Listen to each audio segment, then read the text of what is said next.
Hey y'all, welcome back to ACE. I am your host, Darren Joe. Here on the show, we talk about entrepreneurial well-being and how to do your best work. And in past episodes, I've brought on experts in ancient Eastern philosophy. I've brought on guests who are experts at Tai Chi, but I've never really brought on someone to talk about physical conditioning, which I think is just as important as the big ideas that have been in past episodes of the show. So I was really excited to bring an old friend on the show. He's a strength and conditioning coach, one of Saigon's premier, if not the premier, strength and conditioning coach in Saigon, Vietnam. And he's worked with thousands of clients, from professional athletes to teenage athletes. And in this episode, we talk about two things. One is just some tips on how you can design your own strength program, whether you're stuck in your apartment in lockdown the way I am, or if you have access to a gym. We talk about, an exercise that can help you combat the awful sort of hunch we get working at a computer all day, and just learn some basic fundamental tips on what's important here when it comes to a strength routine that could help your life. And then we also dive into Justin's story in terms of how he was able to move to a foreign country, start working as a private trainer, and then turn that into his own business now that is quite successful. And even though I've been Justin's friend for a long time, I actually didn't know many of the stages of his journey and how he thought about each of them. So I think you'll find both the strength tips and Justin's story inspiring. And I hope you enjoy the episode. If you have questions for Justin, feel free to leave them in the comments of this episode, and I'm sure he'd love to help you out. All right, so let's get straight to my conversation with Justin Parks of Parks Performance Coaching on the ACE podcast. Here we go.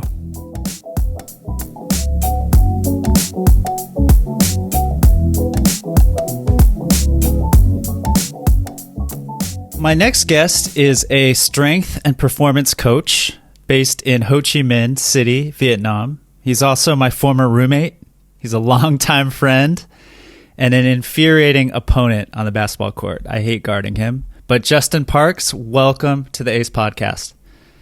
Howdy, Darren. What's good in the hood? What's good in the hood? So glad to finally make this happen, bud. Just to start, why don't you just tell our audience, what you're doing in Saigon and for how long you've been doing it? So my wife and I, we moved to Saigon next month. It will be 9 years. So we've been here 9 years now.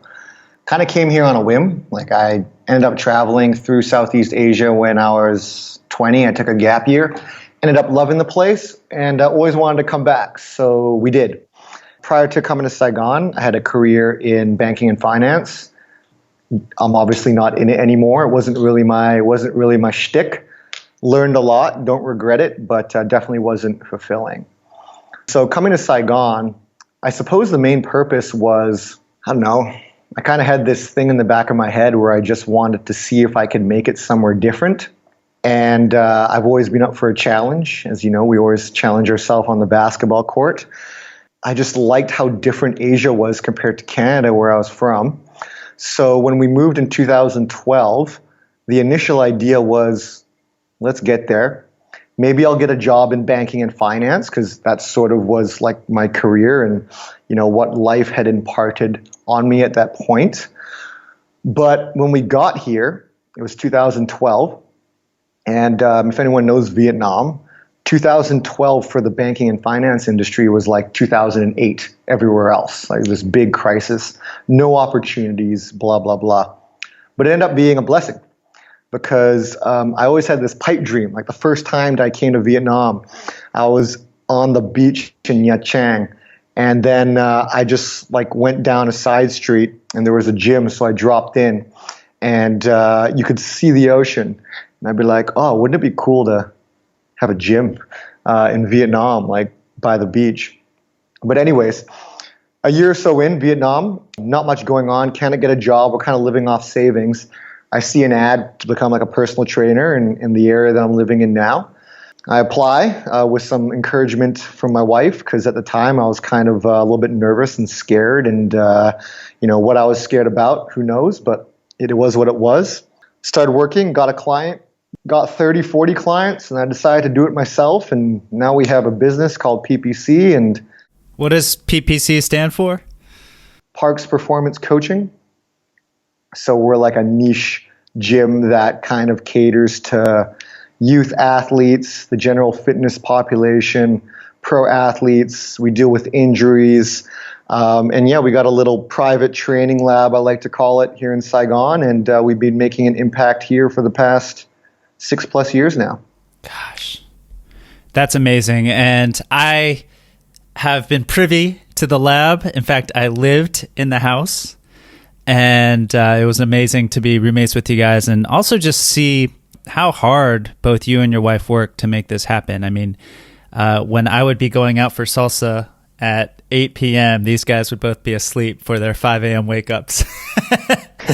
That's true, man. And that's sessions. True. Thanks. So we had completely different schedules, but we worked hard in our own ways. Yeah, just on different time schedules there. That's right. And I should also note that you were a competitive basketball player, right? So you always had this interest in definitely sports performance, but I never really saw you as a gym guy, to be honest. Like, how did those things come together for you? Yeah, good point. I definitely didn't touch upon that in my intro. Yeah, funny thing, like I actually, in the beginning when I was young, I hated the gym. Like I hated lifting weights and things of that nature. But I was always competitive and I loved sports. And I started playing basketball when I was 12, 13 years old. Kind of had a talent for it. But, being in Canada, being in North America, being half Asian or whatever, I'm not the tallest guy. I'm 5'10". And so you got to find other ways to get an edge. So essentially when I was 13 years old, I thought to myself, all right, like I just want to be better than everyone at basketball. So what can I do? And I knew the skill stuff, like the skill side of the equation. Like I was always outside shooting hoops. I was lucky enough, my dad sent me to camps and I was doing that sort of thing. But then I was like, okay, physically, like what can I do? Like, man, like Michael Jordan's my hero. Like, how can I fly in the air like him? Can I dunk? Can I bully people? Can I be stronger than people? That sort of curious want started what is like a lifelong, forever journey for me into developing one's body for performance, for athletic performance. And back then, times were different. Like we didn't really have Google. We didn't have all the resources that are available now. So what I would do on the weekends or when I had spare time was I'd go to my local library, where you could rent books. I didn't have any money at the time, and even though the library is free, we're kids, so you forget to return books, so they don't let you take out any more books because you have like an outstanding balance. I would read books at the library about like athletic performance, and it wasn't even called that back then. Like I found a book with a Charlotte Hornets Jamal Mashburn on the cover, and it was like strength training for basketball. And I started reading this, and it piqued curiosity. And so from that, it gave me a base of which to trial stuff, see what worked. I also found out about other topics that I could do further research on. So I learned about plyometrics. And plyometrics is like back in the day, like originated from like Soviet Russia. So, you're finding like resources on this, and then you trial and you see what works, you see what doesn't work. And, I found some stuff that worked. And so while I didn't like the gym in the first place, I definitely really liked the reward that came after it. And I really enjoyed the process. Because it's quite funny now seeing the similarity, like that curiosity, that passion for the want of improvement. I honestly think that's one of the biggest reasons I've been successful. Is I will never stop that curious want. Like even this morning, I'm doing a course on biomechanics of the body. I'm reading a book on, client relations. I'm trying to write an article on recovery and try to think about ways how to impart this onto as many people as possible. So that curiosity, that drive, that fire, whatever you want to call it, I didn't know, but it's setting me up for today for sure. Yeah. And let's also just say that you're a super competitive guy, as am I. And I've felt some of your elbows and definitely cried as, you've burned me many times on the basketball court. But yeah, I think that being as competitive as you are and wanting that competitive edge, I think everyone can see that, and feeds off of that.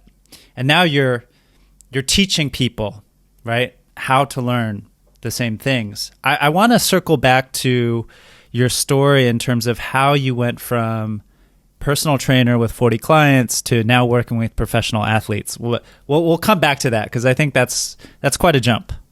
First, I just thought if you could share some of your knowledge, right, for those people like me who are working behind computers a lot. In my case, I am stuck in Ho Chi Minh City. I can't leave my apartment right now. I don't have gym equipment. Yeah, what would you recommend for virtual workers, people working behind computers a lot? What sort of strength training routine would you recommend for them? And I know there was about 5 questions in there, but yeah. Maybe I'll try to do my best. Yeah. It's a really good question. So strength training is all about problem solving.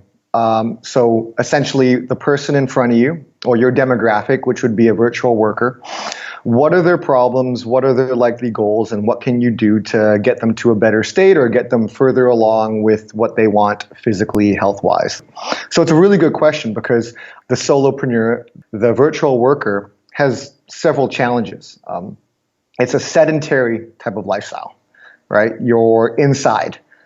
The first thing I would say is, can you and will you, and you really should, can you make it a part of your lifestyle? Can you make being healthy, being active, whatever, it doesn't necessarily have to be strength training. Can you just do something that is like the opposite of what the daily entails of a virtual worker? That's a start. I can. So if you do that, I lost my point here. We are what we do, right? So if you sit all day, if you're at a computer all day, you're just going to exacerbate everything that becomes because of that. All right. So you got to start doing opposite things. And whether that means, I don't know, setting a timer every hour, getting up, going for a walk. I know you like salsa, you like to dance. That's an activity. That's exercise. It doesn't have to be going in the gym and lifting weights. And that gets you moving. It gets your heart flowing, your body temperature up, your respiratory rate up. All these things happen. It's good for your muscles. It's good for your heart, your breath, your mind. It'll make you a more productive worker and likely more efficient in your career. If you're talking in terms of, I'm a strength and conditioning coach, a personal trainer, what would be the best thing that you could do if I got you in a gym, for example? The gym isn't your main priority, right? So I'd want something that's super efficient. If you're a solopreneur, you're a busy guy, you have goals, you want to accomplish some things, you want to be getting bang for buck and maximizing your time when you're in the gym. So I'd look at doing total body workouts, like working the whole body in one session. In order to maximize that, you want to be looking at doing compound movements, not isolation movements. So for example, when I say total body, it can differ from body part splits. Like a total body workout would be like you work out all your muscles, lower body and upper body, versus Monday I'm doing upper, Tuesday I'm doing lower. Not as efficient. When I talk about compound movements, I'm talking about things that are multi-joint, multifactorial, compound movements. Like an example of this would be a squat versus a leg extension. Mm-hmm. In a squat, you're working a lot of muscles in the leg. Depending on how you do it, you could be working muscles in your midsection, in your arms, things of that nature, and getting a lot more done in a less amount of time than trying to work all those muscles separately. So for your upper body, that could be like a push type exercise, like a push up, versus just doing like chest flies or, shoulder raises, or a pull type exercise like a row or a pull up versus like a bicep curl. Mm-hmm. That way you can get, I like this one. There's something called the Pareto principle. I'm not sure if you know that one. So it states essentially 80% of your results come from 20% of your efforts. Right? And I truly believe this. And with most people that I train, most people end up doing like a lot of what this 20% is. So if you can find ways to do that by doing compound movements, you're going to get the majority of the results that you need. So if you're doing push movements, if you're doing pull movements, if you're doing squat and you're doing hinge movements, those are kind of the main four. If you can get all those in a workout session, you're pretty good. So I know you have the PPC pillars. I've listened to a bunch of your podcast episodes, right? You got the push, pull, squat, hinge, and trunk. So my question is, what I've been doing, for example, is I'll do like 200 push-ups one day, and then I'll do 50 pull-ups the next day, and then I'll do 60 squats the next. So I'm doing compound movements, but I'm just doing like one thing a day, right? Is that stupid, or what would you recommend there? No, like first off, I commend you. Like that's like you're doing stuff and you're doing compound movements. So good on you, man. Like other people aren't. So pat yourself on the back. Is there a better way to do that? I mean, yeah, in my opinion, in my experience, sure, probably. I'd probably try to get maybe at least like another compound movement. Like if your thing is like, hey, I like doing something every day, that's great. Then maybe I just add like, okay, I'm doing an upper body and lower body in one day, as opposed to just doing pull-ups and the next day squats. That's probably one way you can take that a step further.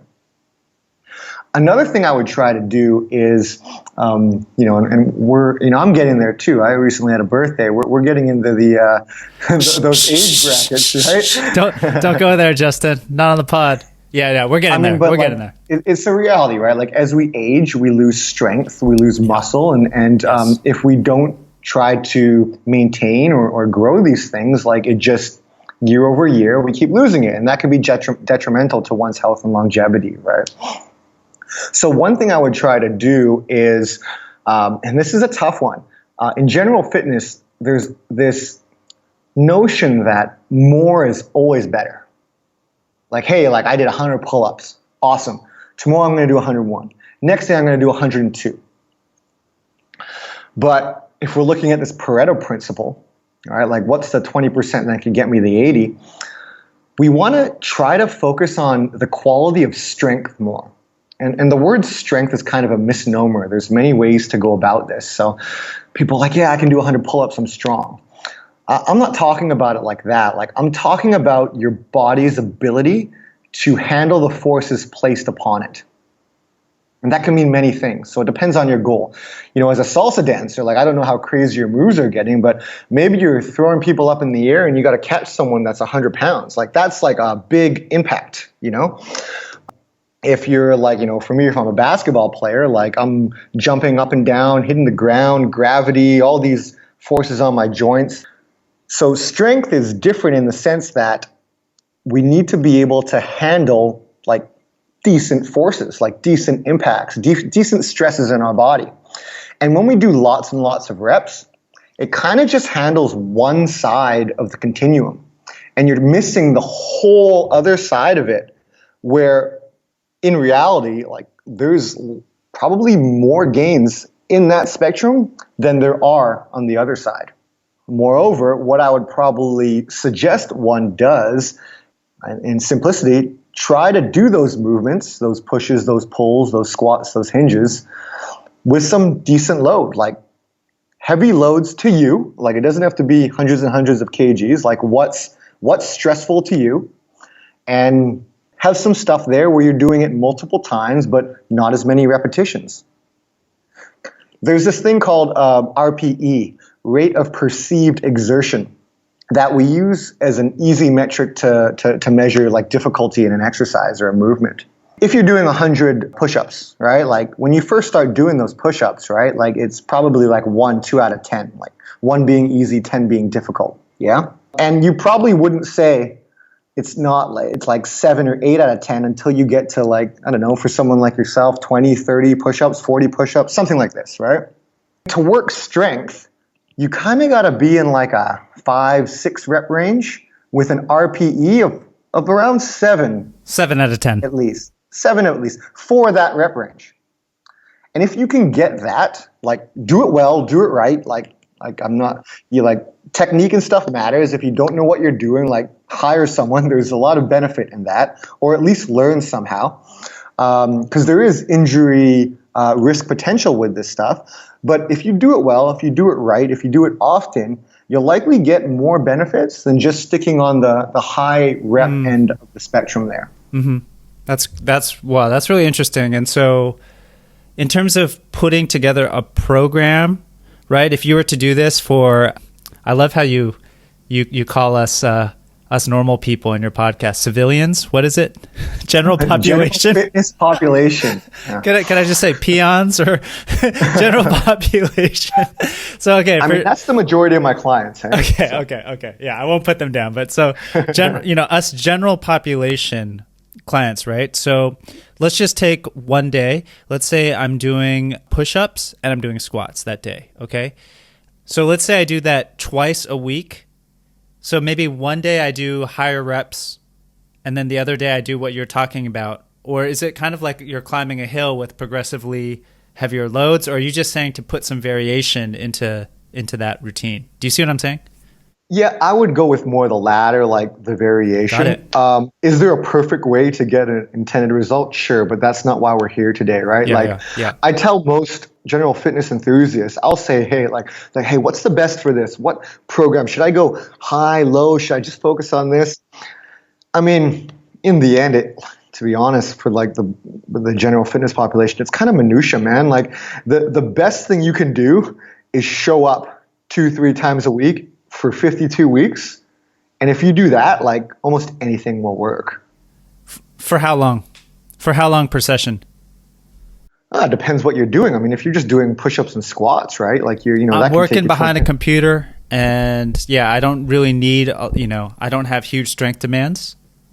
Athletic. So I'll say this, like if you can work total body, it doesn't have to all be at once, but if you hit your whole body 2 to 3 times a week, it all depends on how much you're going to do in a session, but you could do a total body session and get a lot of stuff in 20, 30 minutes, 2-3 times a week, and you'll be amazed and see what happens if you do that week over week over week over week for a year. Good things will just happen. Yeah, I gotcha. And one more question on the getting older and losing muscle mass. This happens for both men and women, correct? Correct, yeah.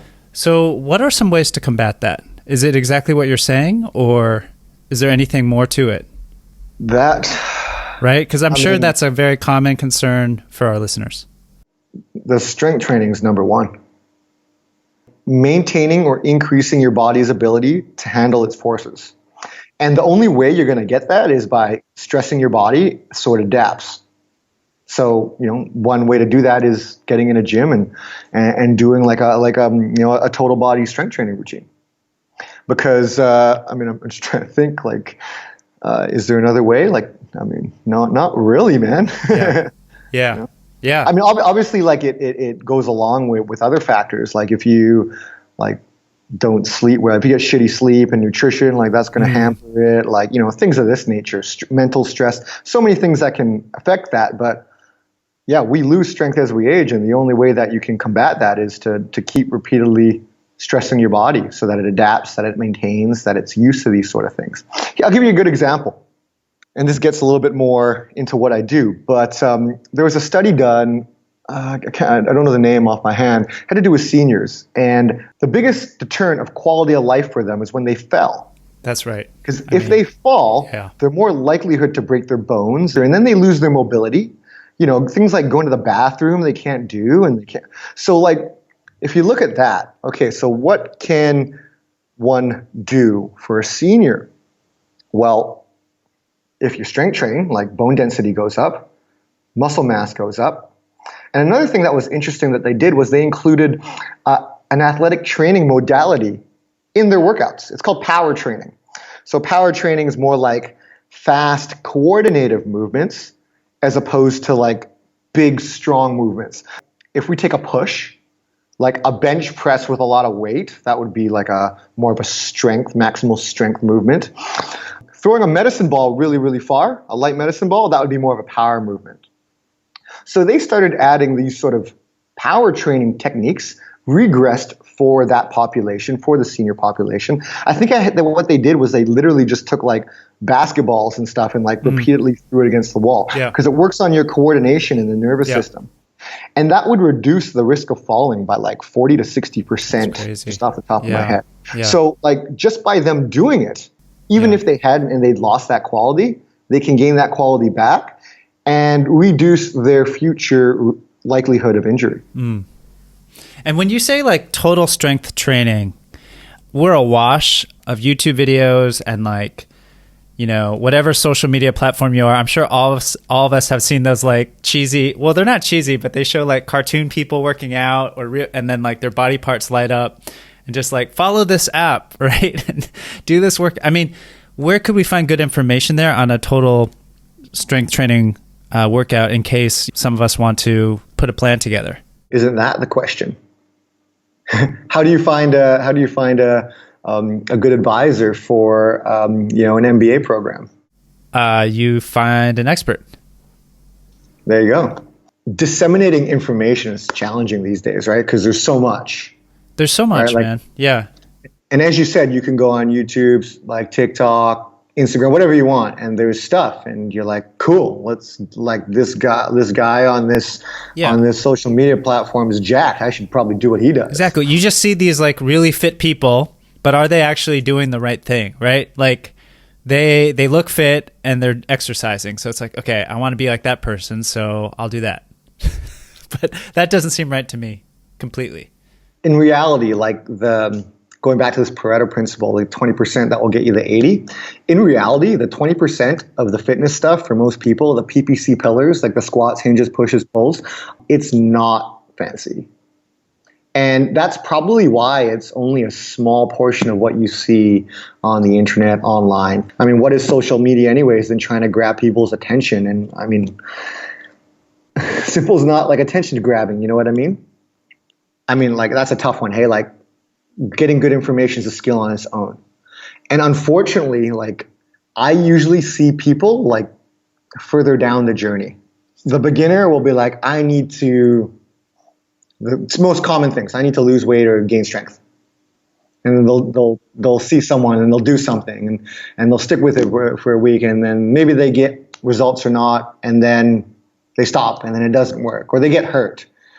I usually end up seeing someone after like either right at the beginning because they're a youth athlete, which is fantastic, or it's been like 4 or 5 or 6 steps or obstacles through this journey. And you almost have to like rewire and sort of re-engineer the thought process. So my advice on that like is, there is unfortunately a lot of bad stuff out there, but usually the cream of the crop usually rises. Seek good, reputable referrals. Maybe through like I don't know, like professional networks, doctors, sports teams. If you find someone, like do your due diligence. Is there a way to does this person have referrals? Like what's their body of work? Like do they provide results? Because in the end, that's what matters. Then also it's like listening to your body, and that's kind of tough because sometimes you just don't know what you don't know. So, hey, this hurts. Is this a good thing or a bad thing? Like maybe you don't know, right? Yeah, if we could answer that, we're good, man.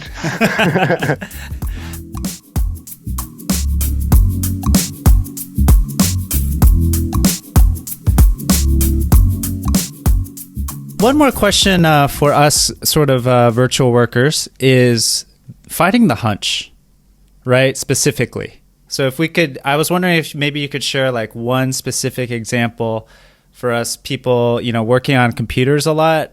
When I mean the hunch, I'm talking about kind of our backgrounds, our neck goes down, our chin sticks out, and we're just like hunched over our keyboards. And I'm wondering if you have an exercise for us there. Sure, man. Man, I make myself sound like a real, like all I do is work behind a computer. I mean, I do spend a good 4 or 5 hours, but anyhow, yeah, go ahead. I mean, I don't think it's just you and your fans and the virtual population. I mean, anyone has a cell phone probably does the same thing. Yeah. So if I could choose one exercise, I try to hit everything opposite of what you're doing. Okay.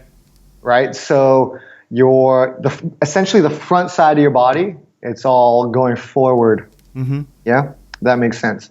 So I'd have the back side of your body go back. There's this exercise called a Superman. And I mentioned to you, I'll get you a link so you can get a visual, but if I can describe it, you lay on the ground on your stomach. And for men, you might need to have like a pad there, just to forewarn you. But it depends. Maybe maybe you like the pain. Who knows? So what you do is you get long. All right, you're gonna have your feet long, and you're gonna press your heels together, like Dorothy in Wonderland or something. So what that does by pressing your heels together, it'll activate your glutes. Right? And you're going to slightly lift your knees off the body, a couple millimeters. That's all. So now that whole backside, we call it the posterior chain, like your heels, your calves, your hamstring, your glutes, your low back, it's all working to keep that structure up off the ground, working against gravity. Now your front side, you want to have a long spine. You don't want to look up. Okay, you kind of want to have we kind of want to. It's like a double chin. If you make a double chin, it actually like reinforces this long spine. So if you push your chin into that double chin. So now you've got heel to chin going. That whole backside is firing. The last thing I would do is press your arms as long, not as up, but as long as you can get off the ground, as tall as you can get. You mean forward, like forward, not forward. Yeah. Not up, not right. towards the ceiling, like right. horizontally. Yeah. You know? And then what I would do is just spread your arms out slightly. Like if you imagined a clock, one hand would go to 10 a.m. and one hand would go to 2 p.m. And then you're just reaching in that position, holding for an amount of time. And I'd probably say 15 to 30 seconds. You can do that 1 to 3 times. You could do it multiple times a day. It really just depends what you're going for. I'm going to be doing that right after this call and experimenting. That's great. That's great. So essentially, it's an opposite of everything that you're doing. Yeah, I love that. Love that. Great stuff. So yeah, we'll be sure to link to the video, right, of what you're talking about in the show notes. Any last thoughts here, before we move on to kind of the next topic? I mean, just to kind of summarize what we've discussed. Try to focus on the 20% that makes 80% of the difference. Focus on doing compound movements, which are multi-joint movements. Most importantly, make it part of your lifestyle and show up. But yeah, focus on those kind of 4 pillar movements of push, pull, squat, hinge.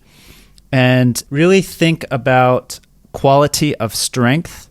And one way to do this is through the kind of measuring your rate of perceived exertion, which that's pretty cool to think about that. And obviously do your due diligence on personal trainers as well. But yeah, anything I missed there, or like any other? That's pretty good. Yeah. Like the thing is, and I don't want it to be daunting, but adults, like we thrive when we get the adequate amount of activity. Most people. Like unless like you have like a poor trainer or something, most people feel good after like a bout of exertion, after a bout of exercise. So even if you do these PPC pillars, you're working on your strength, that's great. Like you've ticked off a huge box, right? Like you've ticked off that 20% that's going to get you like these really good benefits. It kind of doesn't stop there. We need activity. It's like we need like 7 or 8 hours of activity a week, right? Like, but it doesn't need to be daunting. Like you can go for a walk with your friend. You could do something you love, like go salsa on the weekends. Like you combine a lot of things by doing that, yeah? Social networks, relationships, fun, adventurism, all this sort of stuff. So just try to find things that like you enjoy, because if you do, then you're going to be much more compliant to those things. Like I hate running. I don't run. Yeah. I hate running. I won't touch it with a 10-foot pole. But I could play basketball for 2 hours and not think about it. What are your things? It's going to be different for everyone. There's no one size silver bullet, one size fits all situation for everyone.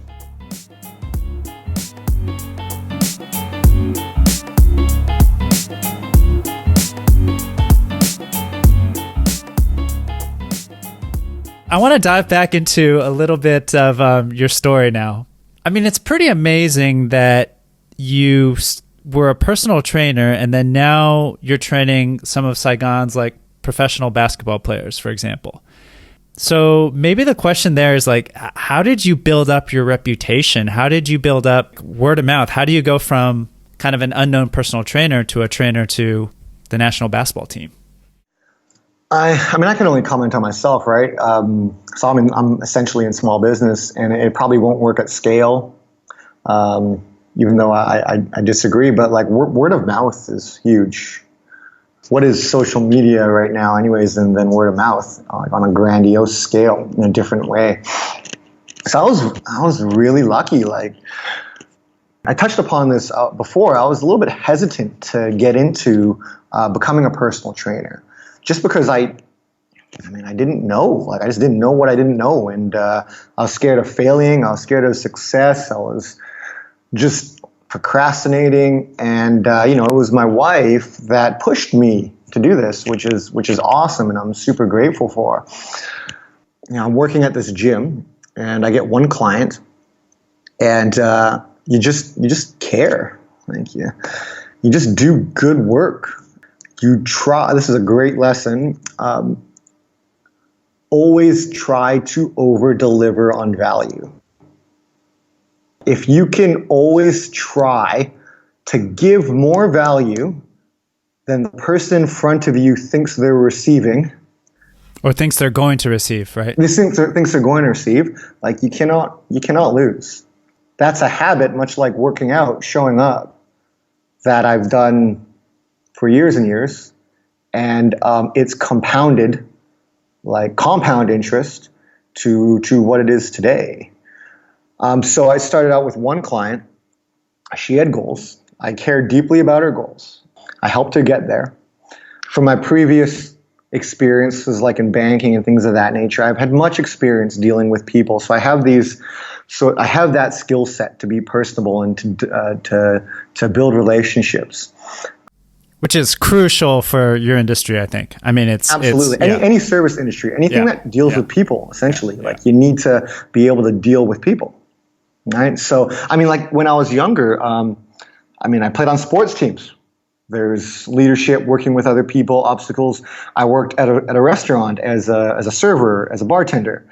I worked in banking and finance, handing like shit tons of money, of people's money. Like they won't give it to you unless they trust you, right? So that experience definitely helps me today.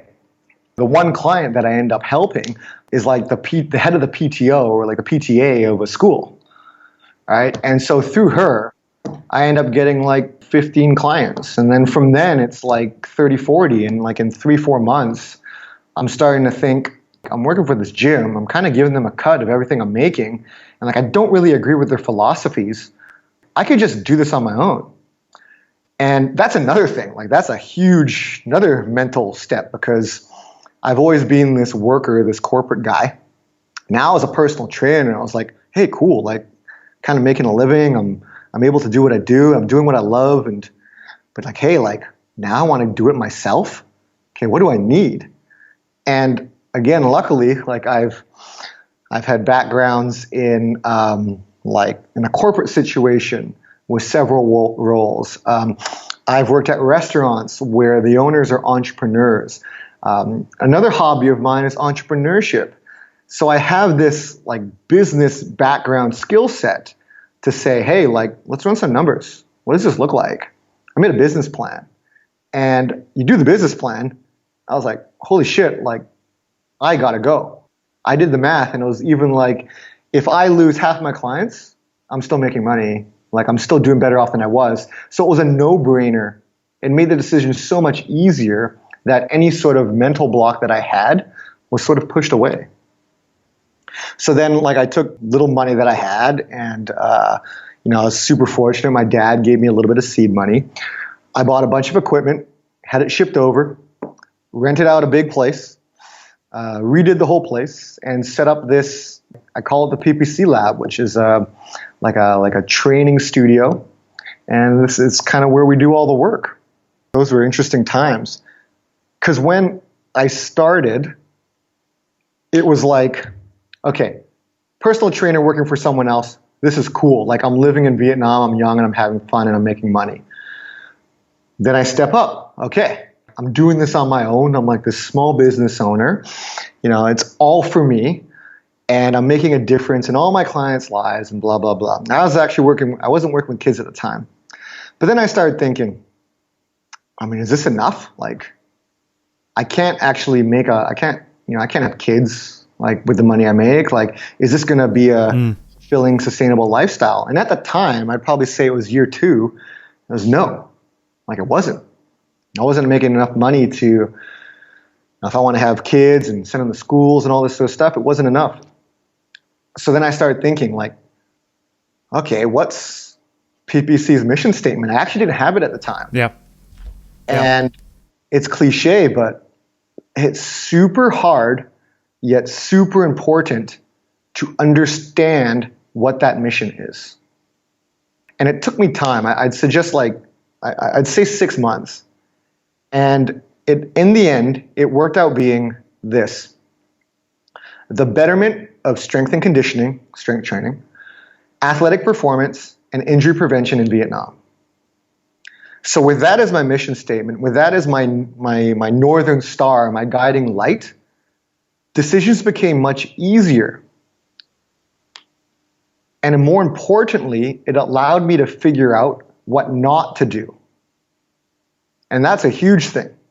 Because, like, there's many good ideas, and some people do them, some people don't. Some ideas stick, some don't. But when you know what not to do, that can save you time. So I was in this sort of training bubble, just training, like professionals and adults. And then I said, hey, like, if this is my mission, like, I need to help more people. How am I going to do that? And I just started putting myself out there in ways that I knew how. Like, I started volunteer coaching basketball. That led me to, like, kids, and I started training kids. And now, like, half my clients are youth athletes. I did a lot of group training. Through that, I met pro athletes. That's where I met, like, Christian, that we both know. He's, like, one of the best basketball players in Southeast Asia of all time, they say. And I agree. And so through that, and then it's just the word of mouth. And typically when athletes come through Saigon, if they're serious about their craft, they end up coming to see me. Like, I've had former NBA players come into my doors. I've had Div 1 US athletes here on vacation come through my doors. It doesn't stop there, right? So yeah, that's the word of mouth to where it is today. And I just keep trying to stay true to that mission. I love that story. Can you give me an example of some activities you chose not to do because of your mission statement? One, I decided not to expand traditionally, like via brick and mortar, which is what most regular business teachings would tell one to do. And the reason why I do that is because, sure, if I opened up another location, like, I can help double the amount of people and things of that nature. But ultimately, like, what I can leverage is my knowledge. And HR, human resources, are hard everywhere, but it's particularly difficult in Vietnam. And to stay true to like my culture, my philosophies, we pay like big attention to detail, the science of training, its applications, and then also like relationship building. Because if you don't have all those three, like you can't affect change. Like you can have the best knowledge and science or whatever, but if you're a dick, if you're an asshole, if you can't communicate that to the person in front of you, it doesn't matter. So to make another PPC, I could probably do that. To make 10, 15, 20, I don't know. That's a tough one. So that, what not to do is that. Another thing that I've decided to do is limit the amount of training that I do, like limit the amount of one-on-one coaching that I do. Because I want to help, like I love this country. I want to give back. I want to help this industry. I think I already am. But if I'm just helping one person at a time, like there's only so much I can do. Like I can help 40 people in a week, and that's kind of a lot, I'll never stop coaching because I love it. I really enjoy it. That's why I got into this in the first place. But not doing that frees up time to explore other avenues where I can leverage my knowledge to hopefully help more people. Like for example, like during lockdown, this has been great. Like it's been a chance for reflection. I did a podcast with a young Vietnamese university student that's into strength and conditioning. And he does a podcast where he talks about strength and conditioning topics in Vietnamese. There's like no resources like this. Yet by going on to his podcast, like I know I've in a way influenced, I think dozens, I don't know, I could be wrong, but just that alone, right? That's a way that I can stay true to my mission and help more people, help the industry, like think bigger. Yeah, no, I love that. And I mean, one part of that answer that I want to ask you more about is the relationship part. Having lived with you, right? And yes, you guys have a lab. Yes, you guys bring people over for training. But yes, Jo, your wife, is cooking amazing food. And you guys, have these wonderful meals together with your clients.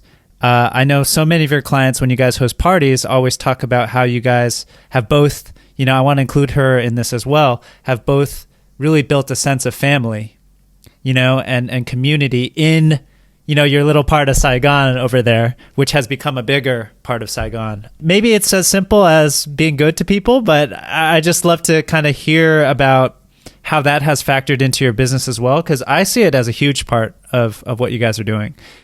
And really good question. And I like that because, you need to be good with relationships, like probably more than anything else. Like actually, like I'm just passionate about strength training and athletic performance. Like 99% of people don't care like about 99% of the stuff. Yeah.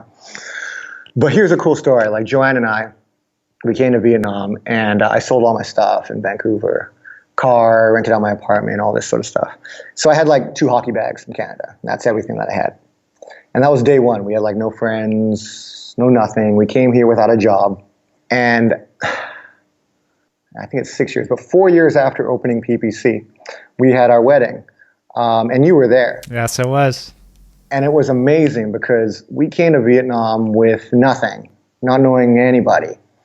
Yet there was a room with 150 people that like we greatly impacted, that we have and still have solid relationships with, like a new family.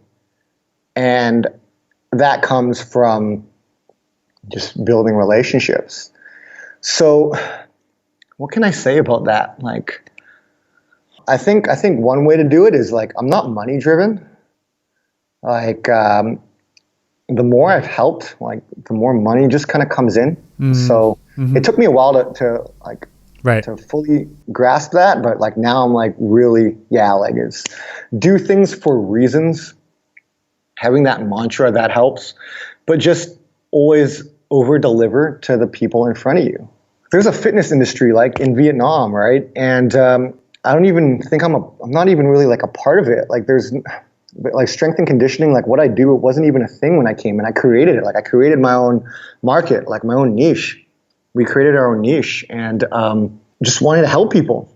So like you talk about like I have a professional in and hey, he does so and so, and oh, I know someone that like maybe he likes running, and then I go, oh yeah, I know another guy that likes running. Let's connect. Or so and so had this issue. They went to go see this doctor. Oh, like maybe we can help. And just bringing people together and the golden rule, like treat unto others like you want to be treated, right? Yeah.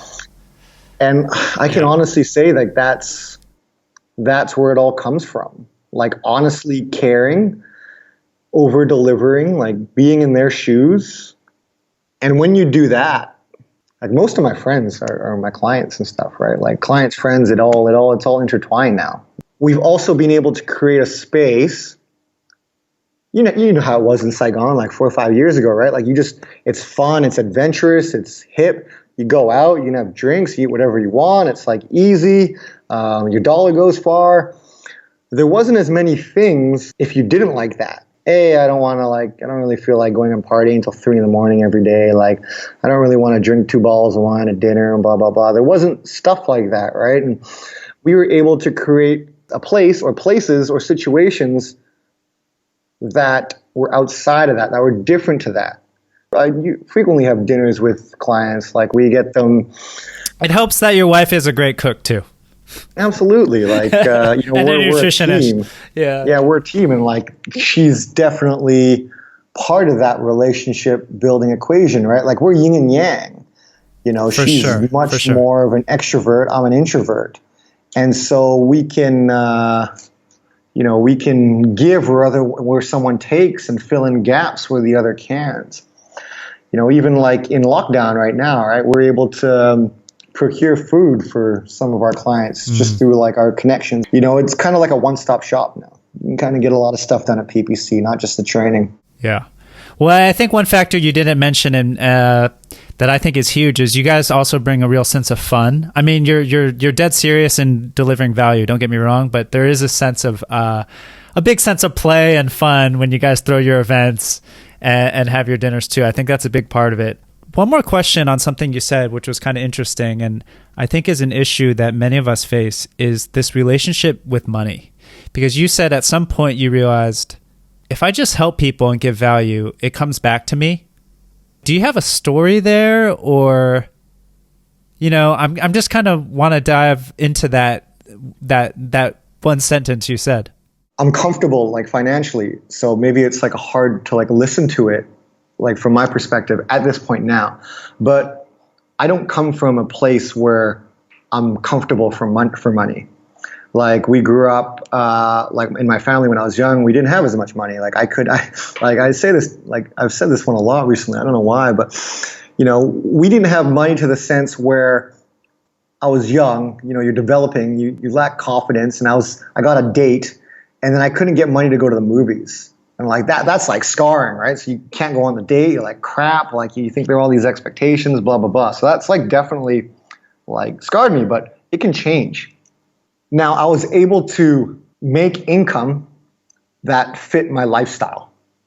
That's first, right? Like you need to have money to survive and then be comfortable and do things you like to do. Like that needs to be a thing, right? But once you get to that point, money is like short-sighted, yeah? Because like money is just a tool. Like it's just a tool to allow you to do things you want to do. Some people perceive money as like a status, but like that's just a thing that you want to do. If you look at it this way, like when I was just working like hourly and do it like, one-on-one sessions and not thinking bigger, like if I wanted more money, the only idea I had in my head was to work more hours. But then conversely, that would stress me out. I wouldn't have time for myself. I would get less stuff done, like my relationship would get sour and things of this nature. So one thing I view money as is a tool to get me time. Because time is something that like you cannot buy, and it's something that you can't replace, and it's super valuable. I don't know, like I've always been into like self-help stuff and like reading and like knowledge, the pursuing of knowledge. And there's many avenues where you can get that line. Like don't pursue money. Like if you give, you'll receive 2x back. There's like many places where you'll hear this, And so I always knew it, and it was always a cliche until like I actually experienced it, and then I can be the cliche. But it's true, like the more I've doubled down on giving, the more I've received in reward. And reward is financial. It's like happiness, it's time, it's health. Relationships. It's just a part of it all. Yeah. Yeah. That's really cool, man. I mean, listen, I've known you for a long time, but I think what I really love about this episode is it's cool to kind of hear you really talk about it, because we always joke around. We watch the NBA all the time, and, you know, we always have fun conversations, but I've never really talked to you about your entire journey and kind of how you thought about it each step of the way. So it's been really fun for me just to like, whoa, okay, this is like a different side of Justin. So I'm glad we had the podcast to see that side of you. Where can our audience find out more from you, or learn exercises from you, or learn knowledge from you? I'm all over the social medias, so Instagram, the Facebook, social medias, plural. Yeah, the socials, all over the socials. Parks Performance with an E, not the Korean version. I am working on a website. I have been for the last 5-6 years, so that will be up soon. That will be up at parksperformancecoaching.com at some point. Yeah. But yeah. I'm usually an open book when people ask. As you know, we've been friends for years, right? And we talk about things that aren't our crafts. And in general, I'm a bit more of an introvert, so I kind of keep to myself. But when you talk about things that someone's passionate about, they can really, really get into it. And you did a good job of steering me in the right directions, because I can ramble on about this stuff. No, awesome. So would you prefer Instagram is kind of your preferred? Yeah, channel? Instagram is probably the best way to reach me if you actually want to get in touch. Yeah, awesome. Thank you so much, Justin. This could be I could see this becoming a recurring sort of guest spot for you to answer maybe other questions that come in about, health and strength and conditioning. Easy, man. So, hey, you were my inspiration to do podcasts in the first place. There you go. I did it for a bit. I had a bit of a lull, and now I'm on a good routine. So. Awesome. Thanks so much, Justin.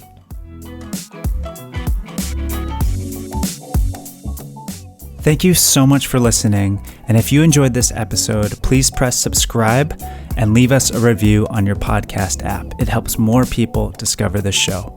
Also, you can find all the show notes and links mentioned in this episode at upstartist.tv/ACE. That's ASE. Hope to see you there.